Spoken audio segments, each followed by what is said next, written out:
Hi guys, how are you doing today? Ready for new stories? I have two today.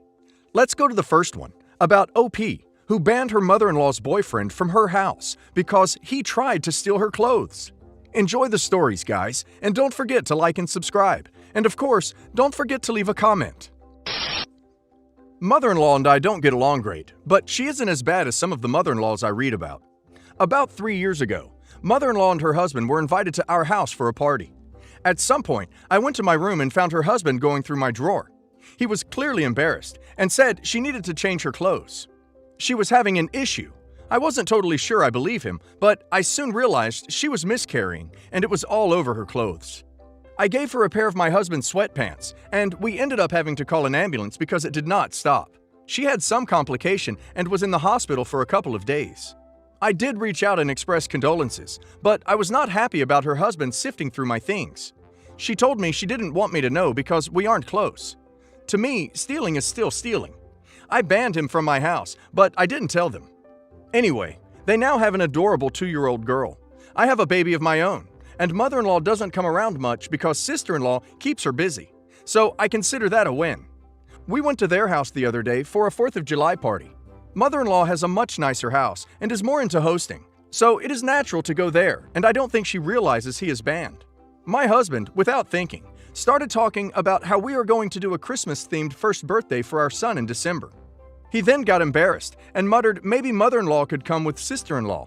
Mother-in-law was confused, so I told her that her partner still can't come because he tried to steal my pants. Mother-in-law got very upset and ended up kicking us out of her house and said we are banned. Her argument is it was an emergency, and he was just going to grab a pair of plain black pants. She was wearing a pastel sundress, which was unwearable. My husband wants me to reconsider, but to me, stealing is a hard boundary. Yes, I think OP is an a-hole.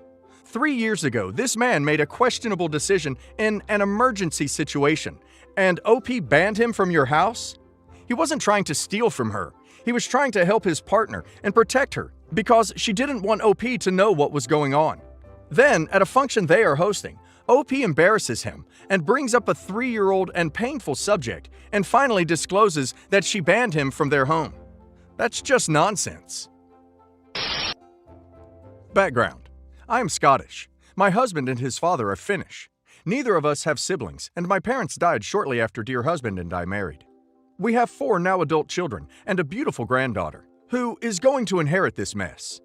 My father-in-law sees himself as a white knight, prancing about the countryside and rescuing damsels in distress. Sadly, he tends to attract, and in turn is attracted to, women with severe personality disorders. But that's what you get when you troll the local insane asylum for dates. Alone, they run the gamut from pure evil to mildly annoying, and yet together they squabble and engage in the kind of Machiavellian maneuvering that would put House of Cards to shame. To date, there have been 7 wives from around the globe, giving rise to the name of my mother-in-laws, the International House of C. 15 years ago, I was doing some work in rural Pakistan, helping to set up some internationally funded women's shelters. This is somewhat like pissing in the ocean and declaring you've solved world drought. I've a lot of respect for men and women who work in that field for a long time. They're fighting against a culture that thinks women's shelters are just brothels and there's no such thing as domestic A. I was quite lost. I'd been to Islamabad before, but never the rural areas near the Iranian border. Even with the security team, interpreters, and local guides, the area, attitudes, and culture was completely foreign to me, and I was struggling to comprehend. But in the shelter, there was one girl who spoke good English and took it upon herself to show me around, to help me understand the difficulties faced by women living in the area. We got along really well, and she ended up confiding in me about the things she'd been through. She thought it would help me to understand the kind of horror women in that area are subjected to. At 14, her parents had sold her to her cousin, who was in his 50s, to become his wife. When she initially refused, she was B. When she tried to run away, her mother and father asked her brother to regain their family's honor by K her. As the eldest, it was his duty. As he was strangling her, she kicked him in the bollocks and ran, with nothing but her nightgown. For a few years, she stole, begged, lived on the streets, was B by police, R, and arrested multiple times. At the end of our stay, with regrets, I left her with my business card and told her to call me if she ever needed anything. She never called. About 6 months later, we were back setting up another shelter further north, and I decided to stop by the old shelter to see how they were getting on. It was closed, having been shot up and firebombed a few weeks earlier. Word had gotten around that the foreigners were back in town, and as we were leaving for the night, she ran up to our convoy to say hello. She was back to begging and living on the streets. I made the executive decision to take her back to our hotel and let her have a shower and a good feed, something she'd clearly not done in months. It was awful for me to see a child with so much potential be lost to barbarity. So I called up dear husband for his words of wisdom, and he told me to just get her out of there as soon as I could. So I did, and brought her back to Finland on a tourist visa until we could figure something out. We ended up employing her as our nanny and paying for a private education in exchange for some light housekeeping duties and some occasional babysitting. Eventually, she became a naturalized citizen and got her degree in child development. Turns out, taking in lost children is a habit of mine I just can't seem to shake. And that's how I met my housekeeper, though she's more like a little sister to me than anything else. Housekeeper is pregnant right now. She and her wife decided to go through insemination to have a child, something that she's always wanted. Unfortunately, she made the terrible mistake of posting an announcement on Facebook. One of her brothers has been on her friends list for years and she never knew. About a month ago, who wanted to let us know that there were 2 guys and an elderly couple in town questioning people, trying to find out where housekeeper was living. I sent dear husband to be my spy, and he found out that it was housekeeper's parents and brothers who were looking for housekeeper. So Double O dear husband played the super spy and took them to a coffee shop for a cup of tea to play the sympathetic stranger just trying to help. They told him that their daughter had run away a long time ago, but they finally found out where she was living and that she was about to have a baby that they would need to raise. Housekeeper's wife went to the police, who can't do anything, whilst I took housekeeper with me on my latest business trip to the UK to keep her safe. God knows what they would do if they found her. Turns out, this was a good thing, as a week later, someone clearly spilled the beans, and they appeared at our front door, eager to confront housekeeper. Housekeeper and her wife live in a house on our property that used to be our old house before we built the one we're living in now. They were most pissed when dear husband answered the door, as they knew they'd been duped. This aged little Middle Eastern woman tried threatening my darling beloved, though he's not usually intimidated by women that shout at his belly button. She started telling her minion sons to attack dear husband in Pashto, not knowing that my husband speaks conversational Pashto. He does a lot of work in the Middle East and speaks conversational Pashto, Arabic, and Urdu. Dear husband said he politely told them to leave, which is dear husband code, meaning that he told them to duck off and boil their heads in a bucket of whale s, and then slammed the door in their face. After they left, he took the video from our CCTV camera to the police, who warned housekeeper's family to stay away. Well, they didn't listen and kept coming back. The sons threw stones through our greenhouse windows and were caught on camera because they are that stupid. Housekeeper's mother poured salt all over our lawn, and now the grass is dying.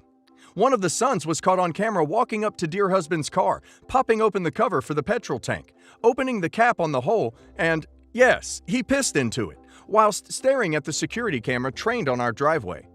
Dear husband kept going back and forth to the police with housekeeper's wife, still nothing. And then, about 3 days later, from off camera, a vodka bottle full of petroleum with a flaming rag in it was thrown at our front door. It didn't catch fire because, despite what you see on TV, petrol is actually pretty hard to burn. The liquid petrol just put the rag out. So the husband wandered tentatively up to our front door and was right there, on camera, with a lighter, for a good 5 minutes, trying to set the pool of petrol on fire, whilst the little guano demon stood at the end of the driveway, playing the most conspicuous lookout in all of human history. Duckers tried to Molotov cocktail us in our home country. On the upside, mother-in-law number 4 asked why the petrol didn't set on fire, and dear husband responded, "It's my house. The petrol knows better." Mother-in-law 4 got confused, and now keeps asking how the petrol knows when to burn. One of the coppers, who we all know well thanks to our mother-in-laws, told dear husband that the brothers and husband had refused to talk, but the mother-in-law wouldn't shut up, and had told the officer and the interpreter that the daughter had come to Finland to be dear husband's W, and the baby wasn't safe with housekeeper, so they had to come to our island to take it home with them. They were told to leave the island and never come back, and if they did, they would be charged with attempted arson, destruction of property, and a load of other things. So they went home just over 2 weeks ago. It is only a matter of time before they come back, And just like mother-in-law number 5, there's very little the police can do to stop them, even if they were banned from coming back to the island. Like mother-in-law number 5, it is very easy to get back in. I once went through every Nordic country, including Denmark, without once being asked for a passport. We've got our lawyers working on a restraining order, but it's difficult, as they're not from this country. So where were housekeeper and myself during this time? Well, I had to work in the UK and took housekeeper with me. My business owns a number of properties in various cities around the UK that primarily serve as income generation, so they are rented out to university students and young people, etc., and looked after by a property management company. Each has a room that is left free, which is used by myself and my staff instead of a hotel. It's cheaper, works better when you're staying in one place for a month at a time, and has the added benefit of being revenue neutral. All we have to do is call up the property service company and tell them we'll be staying for a certain amount of time. They send over someone to clean up the rooms and inform the tenants, and we pick up the keys from their local office. So we spent a week in London, 2 weeks in Manchester, then a week near Newcastle. Now, the house near Newcastle only has one tenant who lives on the ground floor. He and his fiancée live there rent-free as he maintains my private server, which is housed on the second floor. It has a few added benefits, but mostly I run my connection through a UK-based server for 3 reasons. 1. So that most of my search results turn up as English language sites, as my Finnish sucks so bad I can't even find the "Translate this page to English" button on most websites. 2. So the search results that turn up are British ones. A lot easier to do online research for the area that you're working in, etc. And 3. So mother-in-law number 5 can't track us, and even when she does hire people to track us, the connection comes back as being registered to someone else in the UK. That's right, I have to protect my internet connection for mother-in-law number 5, as she has hired people to send us phishing emails and track our phones and IPs before. I've known the young man who lives in the Northeast house since he was in his late teens. So when we got there, we took him and his fiancée out for a meal. Whilst we were out, he told me about this strange woman who turned up a few months ago trying to get onto the second floor, who knew all about my server and was there to give it a service. But when he wouldn't let her in, she went away, saying she'd made a mistake and was at the wrong house. Because there are so many houses in that suburban area that contain foreign businesses' private servers, I filed it away as suspicious and moved on. At the end of the week, we decided to go up to the house in Edinburgh for a week of R&R before housekeeper had to be back for a neonatal appointment. But when I called up the property services company, they were confused. One of my employees was staying at the property, and actually, they'd like to talk to me about that, because they've had a number of complaints from the tenants that my employee was being bossy and telling them what to do and how to live, and trying to drive a wedge into their close-knit friendship group. I too was confused, as the only other member of my staff in the UK was working in Liverpool at the time. But the modus operandi sounded familiar. Now would be a good time to mention that no one has heard from mother-in-law number 1 since before Christmas. She didn't turn up for Christmas or New Year's, and she hasn't called anyone in the family for a good few months. The last sighting of her was when she took mother-in-law number 4 and mother-in-law number 6 out to lunch in September. So we spent a week in a hotel in Dunbarton instead. I called her up to ask what the hell she was playing at, and she said that my property is her property, and her fiancé, current victim, were on vacation. So that's what's going on at the moment. Well, at least with mother-in-law number 1 and housekeeper.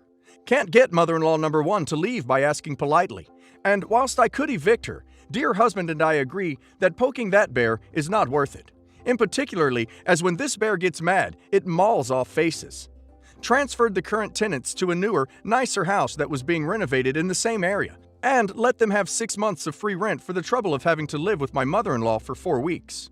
And now it's just a case of waiting to see what happens with housekeeper and her parents. Shockingly, she doesn't want to see or talk to the people who sanctioned her M because she didn't want to be R by a man 40 years older than him. But there's little to be done about her FOO until they come back and harm someone. That kind of stress is not something she needs, especially while making a tiny human. But there's nothing else we can do, save trying to make their home as secure as possible. It is repulsive to me that just with mother-in-law number 5, the police can't do anything about harassment and stalking until something bad actually happens. Any advice is welcome. They tried to burn OP's house down. The police saying they can't help after that. They just don't want to because they are foreigners, and it would be a lot of paperwork.